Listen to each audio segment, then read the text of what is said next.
Trial of 7 policemen in the Ken Jeong beating case opens at the district court. Police to launch an investigation into the lead-tainted water scandal.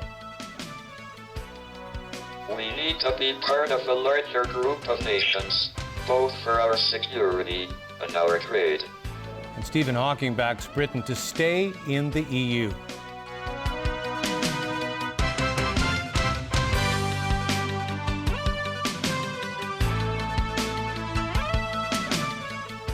Good evening. The trial of 7 policemen charged with beating Occupy protester Ken Jeong opened at the district court today.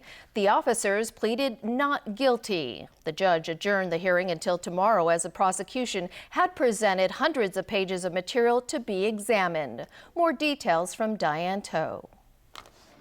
The 7 policemen arrived at the district court this morning. Their Chief Inspector Wong Cho-sing of the Organised Crime and Triad Bureau, Kwun Tong District's Senior Inspector Lau Chek-ngai, Sergeant Park Wing-ban and Constables Lau Hing-pui and Wong Wai-ho, Kowloon City District Constable Kwan Ka-ho and Constable Chan Siu-tan of the Kowloon East Regional Crime Headquarters. All 7 pleaded not guilty to one joint count of causing grievous bodily harm with intent. In addition, Officer Chan Siu-tan pleaded not guilty to one count of common assault. The prosecution said it had some 500 pages of new material and asked for the case to be adjourned to give both sides time to examine the material. Judge David Dufton questioned why there's so much new material when the investigation has been going on for so long. The prosecution explained that Ken Jeong, the Occupy protester at the center of the case, gave a new witness statement in Cantonese on Tuesday, which requires translating. The material also includes documents from Jeong's earlier judicial review seeking the release of the policemen's names.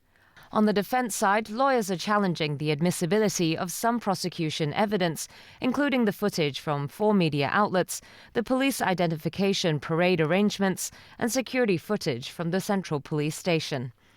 In this regard, 11 witnesses will be summoned to testify in court, including Jeong and 6 police officers. The court is expected to take a week to process the issue. The judge agreed to adjourn the hearing until tomorrow afternoon and granted the 7 policemen $1,000 bail each. As for Jeong, because he's a witness in the case, he's not able to observe the trial for now. Diane To, TVB News. A number of groups supporting and protesting against the police made their voices heard outside the court.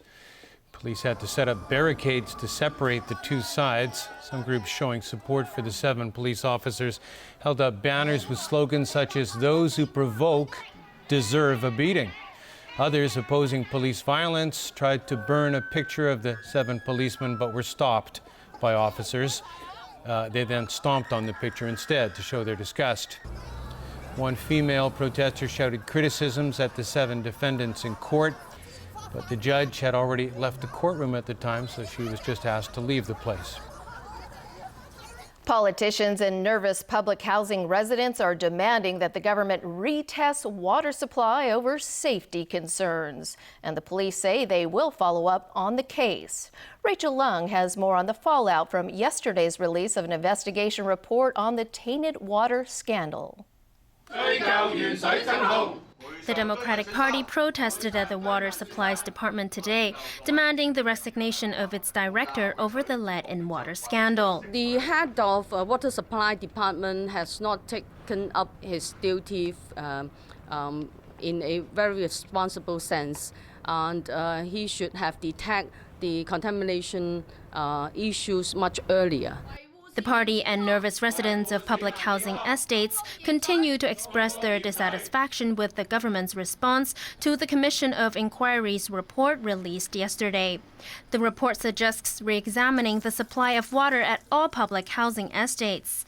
The Democratic Party also says water at schools, hospitals, and other community facilities should also be retested. But today, the development chief called for calm, saying the government has set up a 5-member panel of experts who will determine what the best move is. Internationally, there is no such thing as one set of universally accepted water sampling protocol. In different countries, they adopt different methods. Some take stagnant water as samples. Others take flush samples. So it is important for us to develop an appropriate sampling protocol to take this forward. He points out the U.S. only takes action if 10% of samples taken are found to have excessive lead levels. And he compares that with the local standard, which classifies a whole estate as affected if just one unit sample contains more than 10 micrograms per liter of lead. Under this very stringent protocol, apart from the 11 estates that have been identified as affected, the others, all the estates, don't even have one single unit with sample exceeding that particular level. He stressed this is an important matter that will be looked at carefully, but insists there is no urgency as such. Rachel Lang, TVB News. It's official, Japan has delayed a sales tax hike amid ongoing concerns about its weak economy.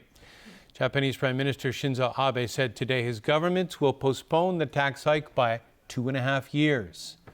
Planned increase to 10% from 8% has been pushed back to October 2019 from April 2017, proposed earlier.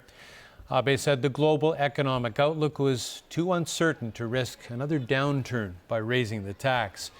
Today's announcement was widely expected as his government tries to boost a faltering economy, that is, a faltering economic recovery in Japan.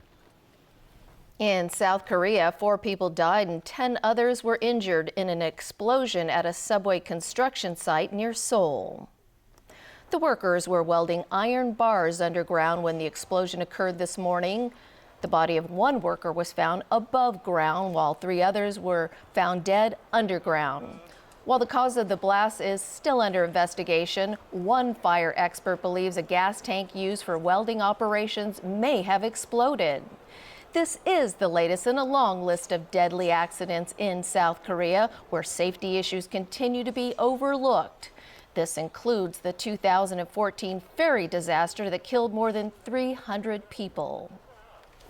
Philippine President-elect Rodrigo Duterte says his country will not rely on its long-term security ally, the United States. It signals a greater independence from its biggest ally in dealing with China and disputed islands in the South China Sea. Duterte called on China to respect the 200-mile exclusive economic zone granted to coastal states under international law. The tough-talking mayor of Davao City swept to power in the May 9th election. He also named his new cabinet yesterday. Among the members is a former classmate, Carlos Dominguez, who's been appointed finance minister. An economics professor, Ernesto Pernilla, has been named economic planning minister. Duterte said he plans to cut government red tape and fight crime. British voters are moving closer to voting to opt out of the European Union. This after 2 new polls showed the Leave campaign opened up a 3 percentage point lead ahead of the June 23rd referendum. World-renowned theoretical physicist Stephen Hawking, meanwhile, appearing on British television, gave his backing to the Stay campaign. Alan Booknia reports. The Leave campaign is gaining traction by focusing on migration and strains placed on schools, hospitals, and housing as other Europeans move freely to Britain. Stay campaigners, including a host of world leaders and the International Monetary Fund, warn of the risks involved in a Brexit. The pound plunged after the release of the polls, and the Bank of England said it could tip the country into recession. Speaking on British television, theoretical physicist Stephen Hawking said as the world becomes more global, it's important for the UK to remain in the European Union. Gone are the days we could stand on our own against the world. We need to be part of a larger group of nations, both for our security and our trade. Hawking added that the free flow of people and ideas also enhances advances in science. At the level of research, the exchange of people enables skills to transfer more quickly and brings new people with different ideas.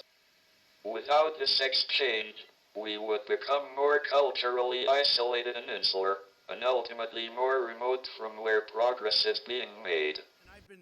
On the U.S. election campaign, Hawking was asked if he could explain the phenomenon that's seen Donald Trump rise to become the presumptive Republican nominee. I can't. He is a demagogue who seems to appeal to the lowest common denominator. Alan Bookniat, TVB News. Show me the money. That's what U.S. Republican presidential candidate Donald Trump had to do after the media hounded him over claims that he raised millions of dollars for military veterans. An angry Trump fired back and even called one reporter sleaze. All this comes as Trump reportedly has enough delegates to secure the Republican presidential nomination. Trump had boasted that he raised millions for veterans at a January fundraiser. But when pressed to prove it, he went on the attack. He called the political press disgusting, dismissed an ABC reporter as sleaze, and belittled a CNN correspondent. You keep calling us the dishonest press, the disgusting press. But I disagree with that, sir. It seems as though you're resistant to scrutiny, the kind of scrutiny that comes with running for president of the United States. I like scrutiny, but you know what? When I raise money, excuse me, I've watched you on television. You're a real beauty. Is a question an attack? Is a question an attack? I think the political press is among the most dishonest people that I've ever met. As Trump flashed proof that $5.6 million U.S. dollars was raised for vets, a dozen New York veterans protested outside Trump Tower. We are sick and tired of veterans being used as political props to support his agenda of hate. He would not have donated that money if we did not stand up and hold him accountable, and if the press did not investigate to see whether he actually lived up to his promises. But another veteran admonished the protesters for bashing the one presidential candidate truly supporting the vets. He's giving money that nobody else is doing. Did Clinton or did Bernie get money? Citing its own delegate count as of today, the Associated Press reported a small number of unbound delegates have vowed to support Trump at July's Republican National Convention. That would push the billionaire businessman over the 1,237 delegate threshold he needs to avoid a contested convention ahead of the November 8th election. The United States has warned its citizens of possible summer terrorist attacks in Europe. A State Department spokesman says targets could include such events as the European Soccer Championship, the Tour de France, and the World Youth Day over the next 2 months. I'm not aware of any specific credible terrorist threat around these events or in any particular place in Europe. Now, we're certainly not discouraging travel to Europe or other tourist destinations or even these events, just that we want to make sure that, that they stay vigilant, that they stay aware as they attend or they travel. And still ahead in our newscast, police get tough with illegal parking and waiting restriction violations. New World First Ferry sets up breastfeeding zones on board its vessels. And the world's longest railway tunnel in Switzerland.